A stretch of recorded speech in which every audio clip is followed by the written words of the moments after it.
సుభాష్ పాలేకర్ కృషిలో ఇది ultimate beyond farming. అడవిని సృష్టిద్దాం. ఆ అడవిలో నీకు కావాల్సినటువంటి మొక్కలు నువ్వు నాటుకో. అది నీ తరం గడుస్తుంది, ఆ తర్వాత 4-5 తరాలు గడుస్తాయి. నేను ఉదయం కొబ్బరి చెట్టు పెద్ద కొడుకుతో సమానం అని చెప్పి ఆపేసాను చూడండి. ఆయన చెప్పిన ప్రతి మోడల్లోనూ కొబ్బరి చెట్లు పెట్టమంటాడు. నువ్వు సీజనల్ క్రాప్స్ వేస్తావా, వెయ్యి. 36కి 36, ఎటు చూసినా 36కి 36 ఒక కొబ్బరి చెట్టు పెట్టు. కొబ్బరి చెట్టు ఒకటి ఉంటే చాలు. అల్ట్రా ప్రాసెస్డ్ ఫుడ్లో ఆయిల్స్, ఎడిబుల్ ఆయిల్ విషంతో సమానం. క్రూడ్ ఆయిల్కి సంబంధించినటువంటి వేస్టేజ్ కూడా ఆయిల్లో కలుపుతున్నారు. మనం దాని గురించి పరిశోధన చేస్తూ ఉంటే ఎంత విషం తింటున్నామో మనకు అర్థమవుతుంది. మన తల్లిదండ్రుల జీన్స్, వాళ్ళ తల్లిదండ్రుల జీన్స్ వల్ల మనం బతుకున్నాం, లేకపోతే ఎప్పుడో వెళ్ళిపోయేవాళ్ళం. కానీ మన తర్వాత 2-3 జనరేషన్ల తర్వాత అంత ఇమ్యూనిటీ ఉండదు. వాళ్ళు వచ్చేటప్పటికి ఒక కొబ్బరి చెట్టు ఉంటే, కొబ్బరి నూనె చాలా శ్రేష్టమైన నూనె వంట నూనెకి. మరి ఏ కూరలైనా, కొన్ని కూరల్లో కొబ్బరి నూనె వేస్తేనే టేస్ట్ వస్తుంది, కొబ్బరి నూనె వేస్తేనే. మరి ఆ కొబ్బరి నూనెలో అన్ని రకాల పోషకాలు ఉన్నాయి. గుండె జబ్బులు ఉన్నటువంటి వాళ్ళు కొబ్బరి నూనె తినమని చెప్పి డాక్టర్ ప్రిఫర్ చేస్తారు. ఆ కొబ్బరిలో అన్ని రకాల పోషకాలు ఉన్నాయి. పచ్చి కొబ్బరి తింటే అన్ని రకాల ప్రోటీన్స్, అన్ని రకాల మినరల్స్ అందుతాయని చెప్పి ప్రచారం చేస్తూ ఉన్నారు. నీళ్లు తాగితే, కొబ్బరి నీళ్లు తాగితే ఇప్పుడు ఈ డిహైడ్రేషన్ తగ్గుతుంది. కొబ్బరి నీళ్ళల్లో లేని పోషకాలు లేవు, అన్ని రకాల పోషకాలు ఉన్నాయి. ఫుడ్కి ఆల్టర్నేట్ ఒక పచ్చి కొబ్బరికాయ, ఒక చిప్ప ఉంది చూడండి, దాన్ని తినగలిగితే ఫుడ్తో సమానం. ఒక లంచ్ని స్కిప్ చేయొచ్చు, ఒక పూట ఫుడ్ స్కిప్ చేయొచ్చు. బాగా ఆకలిగా ఉంది, బాగా ఫుల్గా ఉన్నటువంటి ఒక కొబ్బరి బొండం నీళ్ళు తాగగలిగితే వెయిట్ లాస్ అవ్వాలనుకున్నటువంటి వాళ్ళు, ఒబేసిటీతో బాధపడేటువంటి వాళ్ళు ఒక పూట ఫుడ్ స్కిప్ చేయొచ్చు. ఒక పూట ఫుడ్కి ఆల్టర్నేట్ అవుతుంది కొబ్బరి నీళ్ళు. అలాగే పచ్చి కొబ్బరి నూనె అన్ని రకాల ఔషధ గుణాలు ఉన్నటువంటిదిగా ఉంటుంది. కొబ్బరి పీచు భూమికి కంపోస్ట్ అవ్వడానికి అంత మంచిది. చెదలకు మొట్టమొదటి ఆహారం కొబ్బరి ఆకులు, కొబ్బరి మట్ట. ఆ కొబ్బరి వేస్టేజ్ ఉంది చూడండి, చెదలు ఉంటే చాలు, మన భూమిలో కంపోస్ట్ అయ్యేటువంటి పదార్థం మొత్తం చెదలు కంపోస్ట్ చేస్తూనే ఉంటుంది. ఎందుకో ఆ చెదలను చంపడానికి రకరకాల రసాయనాలు వేస్తూ ఉంటారు, ఎందుకు తెలియలేదు. మిత్ర పురుగులు, శత్రు పురుగుల్లో మనకు చెదల్ని తటస్థ పురుగు అంటారు. దాని దగ్గరకు వస్తే అది ఆహారం తీసుకుంటారు, అది ప్రయాణం చేయదు, ఒక చోటు ఉంటుంది. ఎక్కడైతే ఆహారం ఉంటుందో అక్కడే స్త్రీ నివాసం ఏర్పాటు చేసుకుంటుంది, రంధ్రం చేస్తుంది, పుట్టబెడుతుంది, అక్కడే ఉంటుంది.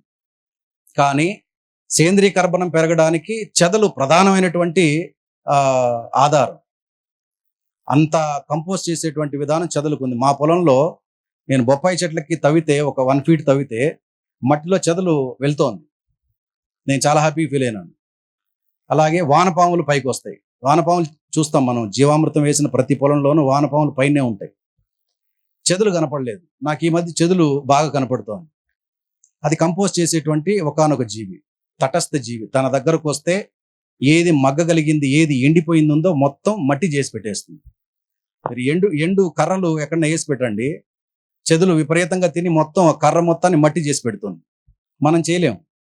మనం చేయని పనిని చెదులు చేస్తోంది, దాన్ని చంపాల్సిన అవసరం లేదు కదా.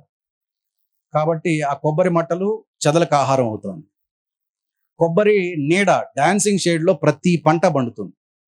ఇట్లాంటి వేసవి కాలంలో అయితే మీరు వేరుశనగ వేసినా వేరుశనగ పండుతుంది, పసుపు వేసినా పసుపు మంచి కొబ్బరికి కాంబినేషన్, అరటి ఇంకా మంచి కాంబినేషన్. అరటిలో ఉన్న పొటాషియం కొబ్బరికి అవసరం, కొబ్బరిలో ఉన్నటువంటి పోషకాలు అరటికి ఇస్తుంది.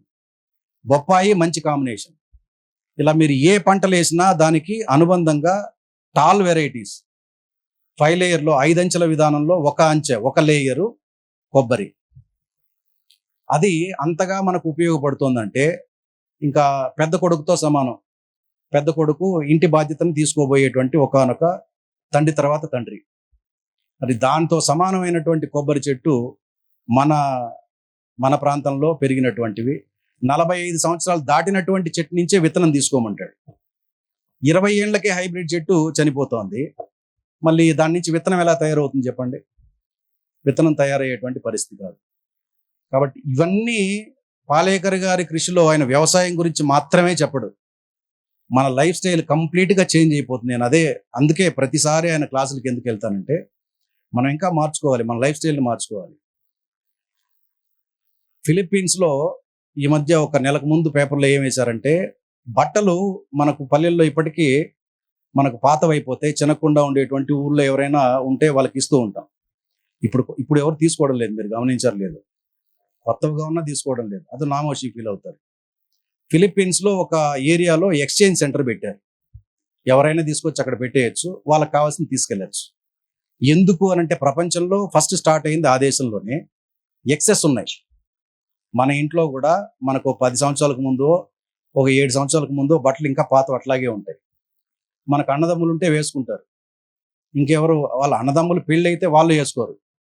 భార్య ఏదో అనిందనో, లేకపోతే వాళ్ళ వాళ్ళ భార్య ఏదో అంటుందనో, మేము ముగ్గురం అన్నదమ్ములం, ఇప్పటికీ మా బట్టలు మేము ఎక్స్చేంజ్ చేసుకుంటాం. నేను ఇంటికి వెళ్తే మా అన్న బట్టలు నేను వేసుకుంటా, మా ఇంటికి వస్తే మా అన్న నా బట్టలు వేసుకుంటాడు. ఇది నేను ఇప్పుడు 4 సంవత్సరాల నుంచి బట్టలు కొనడం మానేసిన. పాలేకర్ గారి విధానాలు మాని జీవన ప్రమాణాలు మెరుగుపరచుకోవడం అని చెప్పన్నాను చూడండి. ఖాదీ ఒకవేళ కొంటే ప్యూర్ ఖద్దరు కొనాలి, ఖాదీ కొనాలి. చేనేత వస్త్రం, ఖాదీ అనే మాట కూడా కాదు, చేత్తో నేసినటువంటి బట్టలే కొనుక్కోవాలి. ఇది చేత్తో నేసింది, ఇది చేత్తో నేసింది, ఇది మామూలు ప్యాంటే. ఇప్పుడు కొనడం మానేసాము. ఒక 3 జతలు మాత్రమే ఉన్నాయి.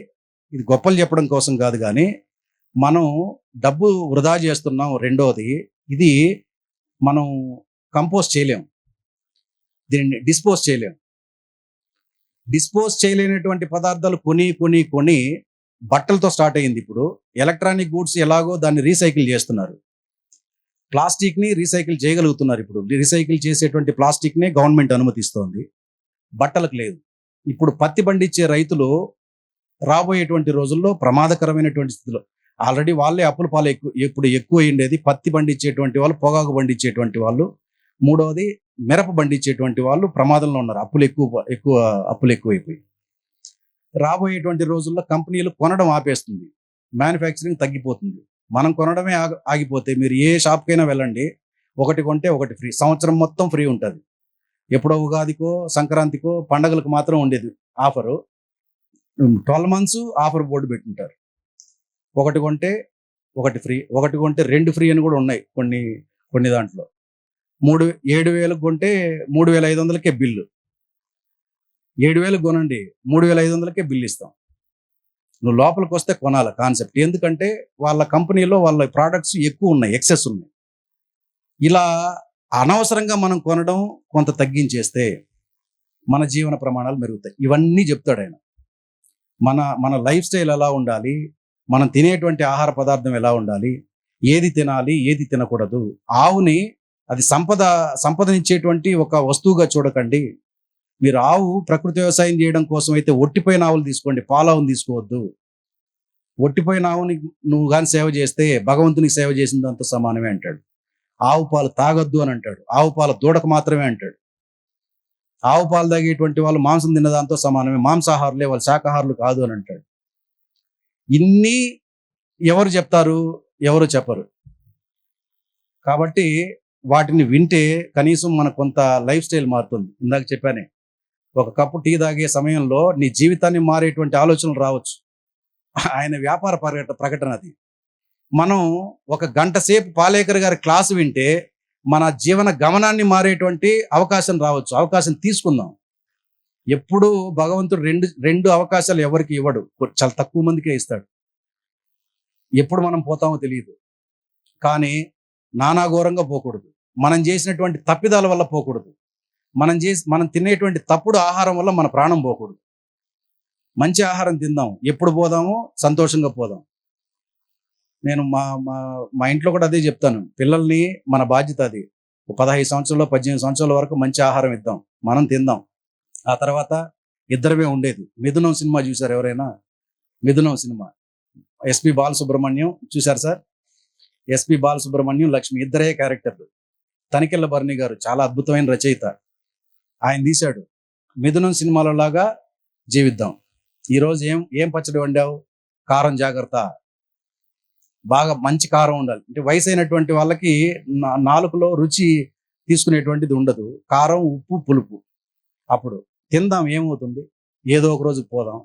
పిల్లల్ని మంచి ఆహారం ఇచ్చి మంచి ప్రయోజకుల్ని చేసాం, మంచి పౌరులుగా తీర్చిదిద్దాం. వాళ్ళ జీవితం వాళ్ళది, ఆ తర్వాత మన జీవితం మనది.